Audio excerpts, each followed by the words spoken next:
mau memulai di usaha jamur ya silahkan, pasar masih terbuka luas, bahkan untuk lokal aja saat ini juga masih kurang permintaannya. Bahkan di kondisi yang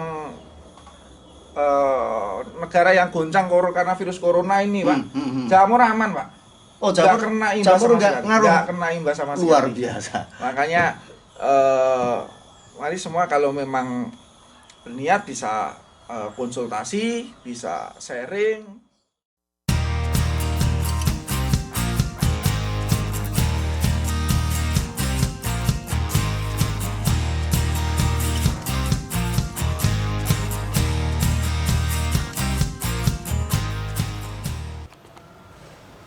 Warga Taniling TV, saat ini masih bersama dengan AB Aris Bringos. Nah, saat ini saya berada di Dukuh Bligo, Kelurahan Kutro, Kecamatan Kerjo, Kabupaten Karanganyar. Kita akan meliput pengusaha jamur tiram dan jamur kuping, dan kita akan lihat prosesnya seperti apa, dan kita bisa belajar bersama. Yuk kita ikuti.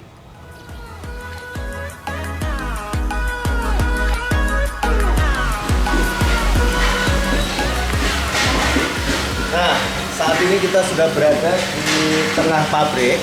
Kita akan bertemu dengan ownernya pabrik ini, namanya Mas Eko. Ya. Selamat siang, Mas Eko. Senang bisa berkunjung di tempat Mas Eko yang ini pabrik jamur tiram, Mas Eko ya. Kuping sama tiram.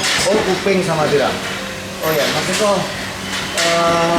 Ini saya dari Taniling TV. Kita akan minta berbagi Mas Eko tentang pengalaman mengelola jamur ini, bisnis jamurnya semacam apa gitu, bisa ya Mas Eko ya? Terima kasih. Warga Taniling, kita akan berbincang-bincang dengan Mas Eko. Dia adalah owner daripada pabrik ini. Nama pabriknya apa Mas Eko? Jamur Super Pak Aris. Jamur Super Pak Aris, sama dengan nama saya Aris. Oke Mas Eko, kita langsung saja. Bisa diceritakan kapan Mas Eko memulai bisnis ini? Jadi bisnis ini dimulai sebenarnya tahun 2007 awalnya. 2007 itu saya juga sebagai petani biasa. Jadi media backdrop ini juga saya beli awalnya.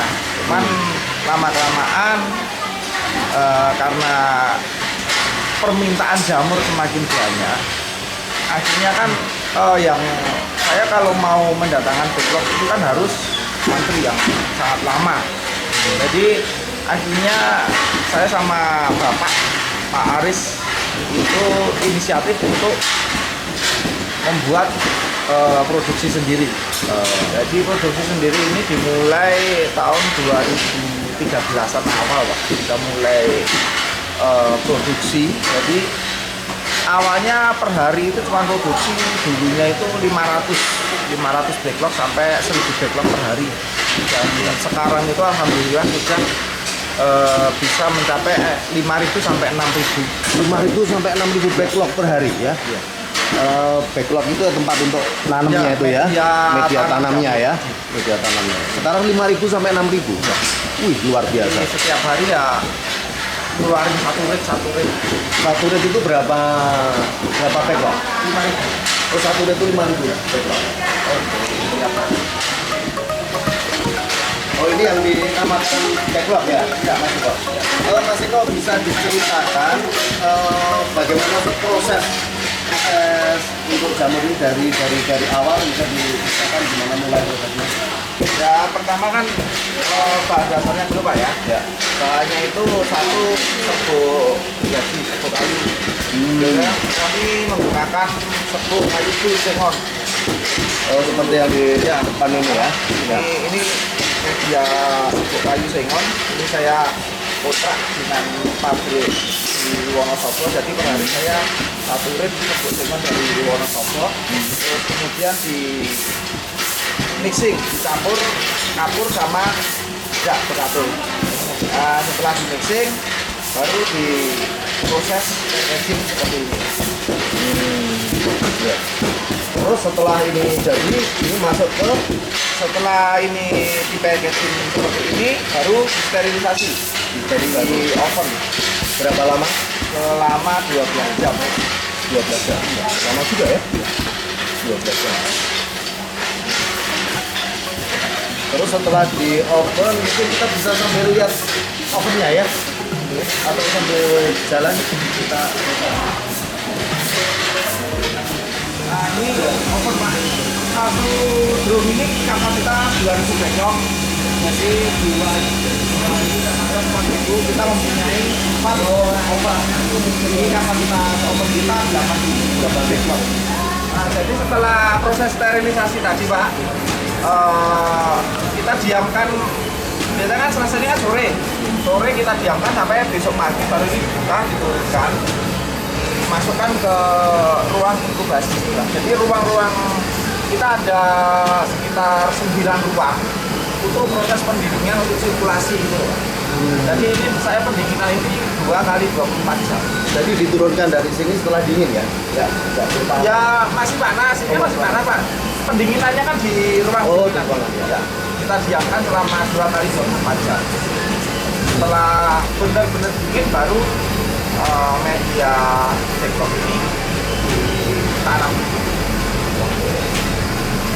Nah, ini proses setelah pendinginan berarti kita menuju ke Pembibitan. pembibitan. Oke, mari kita menuju ke pembibitan ya.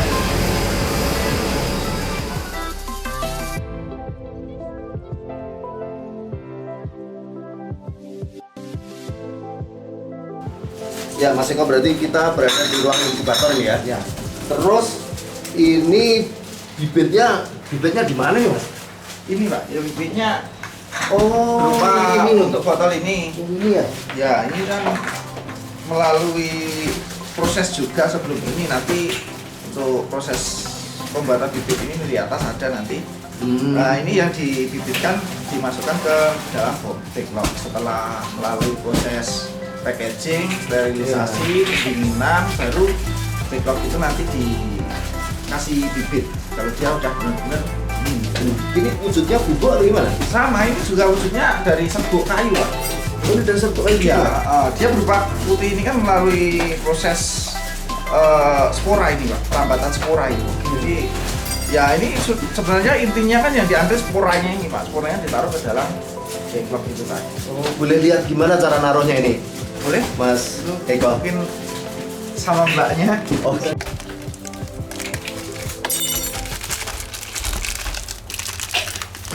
Nah, warga Taniling TV, ini proses memasukkan bibit kepada backlog.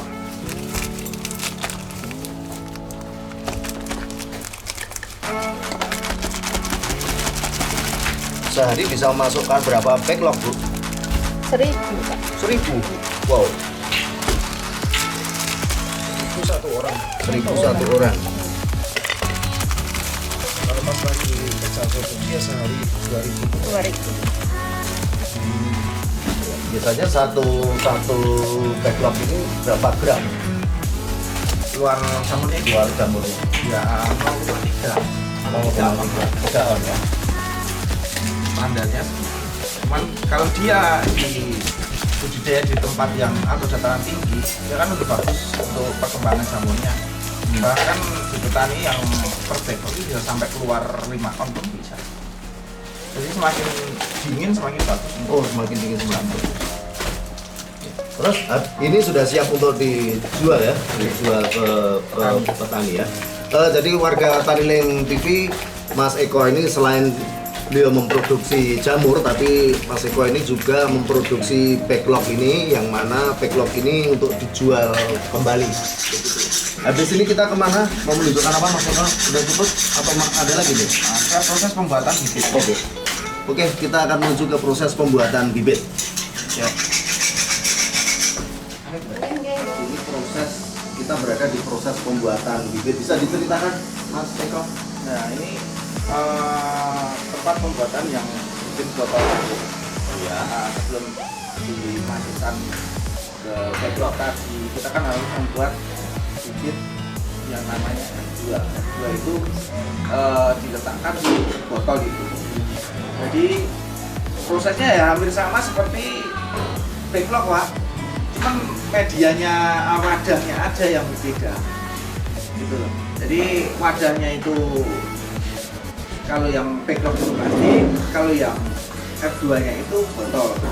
Jadi ya sama, dicampur, di packing, terus kemudian dimasukkan ke autoclave ini, kemudian untuk sterilisasi. Jadi setelah di sterilisasi, baru dilakukan pendinginan juga, baru diproses di penurunan spora lagi di dalam. Oke, jadi kita akan menuju ke proses penurunan spora.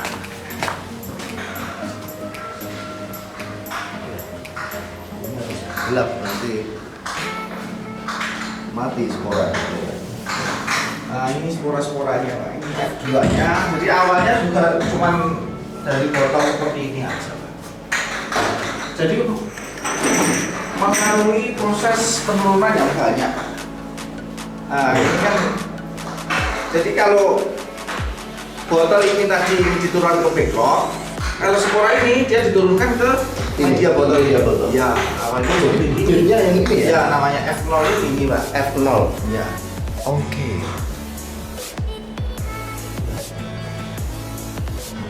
Nah, itu pembuatan bibirnya ini dari mana? Ya buat sendiri Pak. Buat sendiri? Media ini dari menggunakan PDA, ini yang coklat ini. Potato, dextrose, agar. Medianya ini, kalau media untuk pembuatan F0 nya itu, kalau backlog kan medianya serbuk. Ya. Nah, kalau yang sporanya ini, bibitnya ini, F0 nya ini, dia medianya menggunakan PDA. Kita berada sekarang kan melihat di laboratorium, jadi proses pembuatan bibitnya begitu. Yuk coba kita lihat bentar.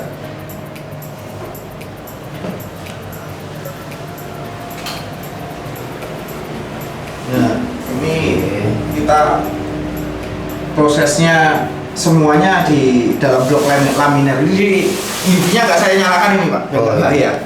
Jadi sebelum kita melakukan proses aktivitas di dalam sini, kita sterilkan dulu ruangannya. Kita nyalakan lampu UV-nya. Jadi di sini ada lampu UV-nya. Oh, jadi ruangan ini nanti steril ya? Iya. Jadi tutup dulu, nyalakan lampu UV-nya setengah jam sebelum melakukan proses pekerjaan. Dinyalakan, setelah setengah jam masuk, matikan, baru kita melakukan aktivitas semuanya di sini. Jadi di box ini kita dari pembuatan PDA, terus pembuatan F0, F1, F2 semuanya prosesnya dilakukan di bawah box ini. Kalau udah selesai semua baru kita keluarkan, ditaruh di rak rata.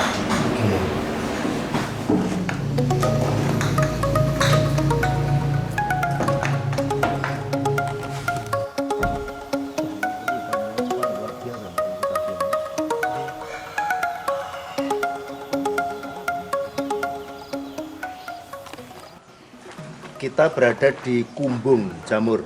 Kumbung jamur itu tempat untuk penumbuhan jamur.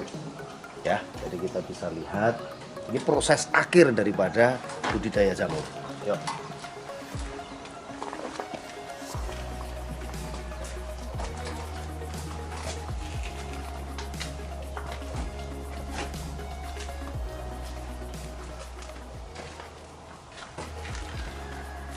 Nah, ini Mas Iko mulai ditaruh di sini dari tempat tadi itu sampai tumbuh jamur berapa hari?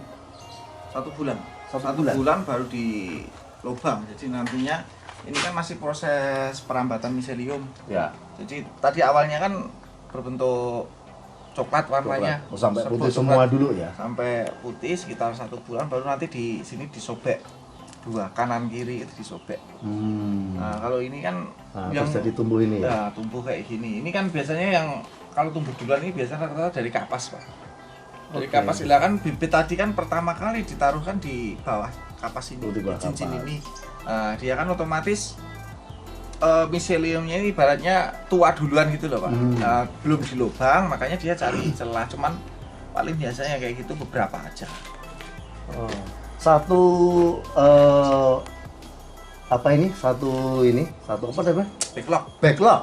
Satu backlog ini bisa berapa kali panen? Ya Sekali standarnya panen. 6 kali, standarnya 6 kali panen. Oh, panen 6 kali ya? Ya, jadi dari tempat yang sama, sini di lubang, ini dipetik, bisa sampai 6 kali petik dari lubang yang sama. Mas Iko, ini kita sudah terakhir di sini, tapi sebelumnya saya pengen ngobrol sedikit lagi dengan Mas Iko. Mas Iko, kalau untuk memulai awal bisnis jamur kayak gini, bagi pemula begitu tuh kira-kira modal berapa sih untuk pemula aja bisa jalan kayak gitu? Ya kan kalau mau step by step Pak, kalau untuk jamur itu. Oh ya. Maksudnya saya step by step, ya paling enggak kita tahu dulu nih, cara budidaya, perawatannya seperti apa kan gitu. Ya. Otomatis kalau kita untuk mengetahui cara budidaya seperti apa, kita harus langsung aplikasi gitu maksudnya. Ya. Ya kita coba aja dari 500 backlog atau 1000 backlog. Kalau modal misalkan mau coba 500 sampai 1000 kan paling kan modalnya kan cuman 1 sampai 2 juta untuk pembelian backlognya. Terus kemudian untuk kumbungnya sendiri, kalau untuk coba-coba aja kan kapasitas kecil. Ya kita punya ruang kosong di rumah, misalkan di dapur atau di dekat kamar mandi, kita bikin raknya seperti ini. Kalau ini kan saya buat kan memang untuk biar gak gonta-ganti Pak. Rak kan bisa dari bambu seperti yang di kumbung satunya tadi. Yang sederhana lah, yang penting jalan dulu gitu ya. Paling kan modal 2-3 juta kan udah cukup Pak. Oh, 2-3 juta udah cukup ya? Cukup untuk belajar dulu cara budidaya seperti apa, jamur itu perlakuannya seperti apa gitu kan. Paling enggak kita harus mengerti dulu. Nah, kalau udah kita mengerti karakter jamur itu yang diminta seperti apa, maunya airnya seberapa, kelembapan seberapa, itu kan baru kita kalau mau membesarkan budidaya itu monggo. Kalau untuk pasarnya sendiri insya Allah sampai saat ini masih kurang. Bahkan kemarin sebenarnya kan saya sudah ditawari dari orang Jepangnya sendiri Pak, langsung marketing Jepangnya ke tempat saya udah 3 kali minta kontra jamur kering itu per hari 1 ton, saya ya nggak sanggup. Oh, jadi pasar masih sangat terbuka, masih sangat lebar, luas, ya? iya. Oke. Makanya permintaannya sendiri untuk lokal aja saat ini masih kurang. Apalagi kalau untuk ekspor itu masih sangat-sangat kurang. Kalaupun saya satu-satunya pengepul di Solo, nggak bisa Pak untuk 1 ton per hari kering gitu. Nggak sanggup. Makanya kan kemarin 3 kali nego sama Jepang. Kalau ada saya kirim, nggak masalah. Tapi kalau kontrak saya nggak mau, nggak berani. Karena kan kalau udah kontrak kan jatuhnya kan harus ada barang. Oke. Mas, kalau boleh tahu ini omset jamur Mas Eko berapa ini? Ya kalau omset 200 sampai 300 juta ada. 300 juta per bulan ya? Oh, tuh kan keren banget. Jangan anggap remeh pertanian ya.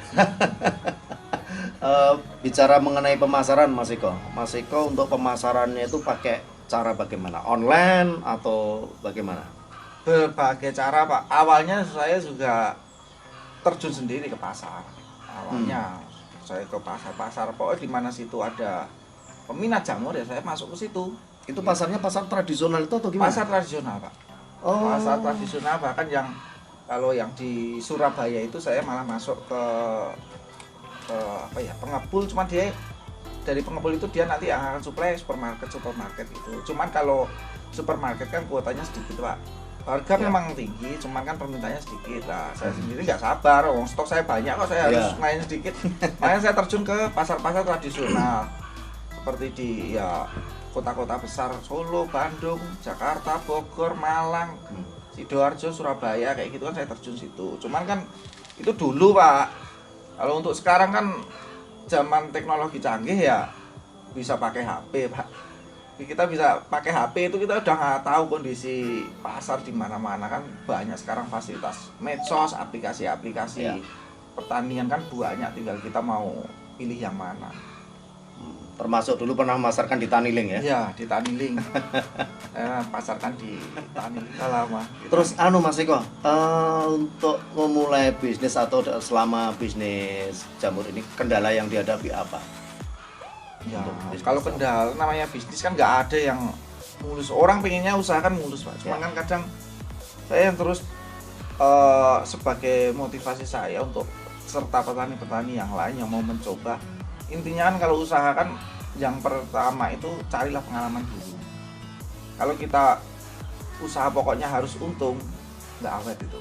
Karena yang namanya kendala, saya pernah rugi ratusan juta ya pernah, untung ratusan juta ya pernah. Makanya itu ruginya karena apa? Ketipu atau kayak gimana? ruginya media, pembuatan media ini Oke. Pak, gagal saya Pak. Nah, jadi media ini dia stagnan, dari 1 bulan itu nggak ada perubahan warna atau miselium itu mati, bibitnya itu mati, nggak berkembang. Itu dikarenakan apa? Proses dari sananya Ya, tadi proses yang dari kurang sayanya. hati-hati Ya. ya gitu. Nah, Ya, waktu berarti itu yang namanya bisnis jamur itu dari mulai proses harus benar-benar ya, betul dan tidak boleh main-main ya. sterilisasi harus sempurna ya. Diperhatikan Ya, karena bertahap ya. ya, harus bertahap.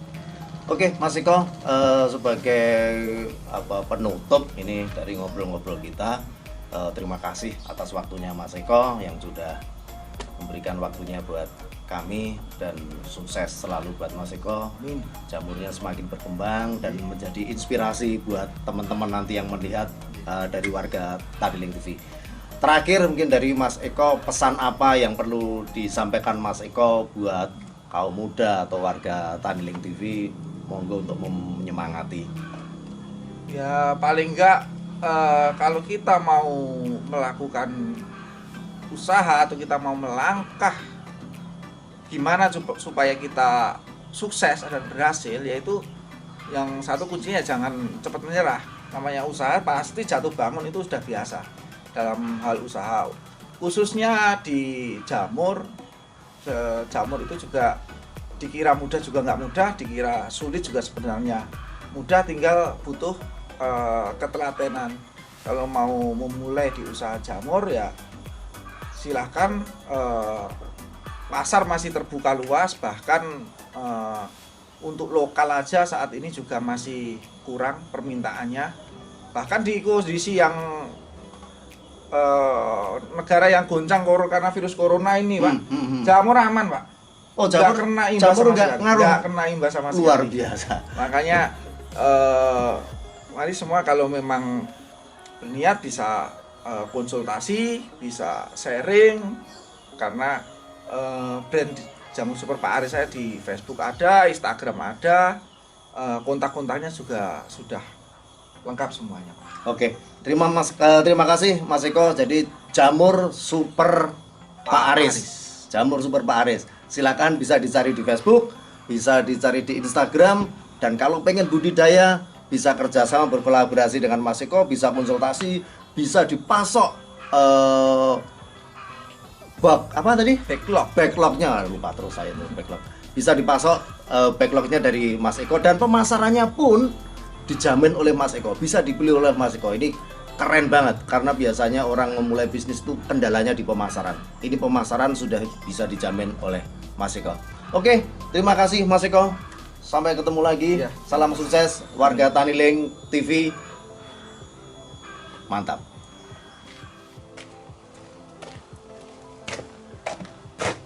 Warga Taniling TV, kita sudah lihat tadi proses mulai dari awal pembuatan jamur, dan kita sudah banyak ngobrol-ngobrol dengan Mas Eko.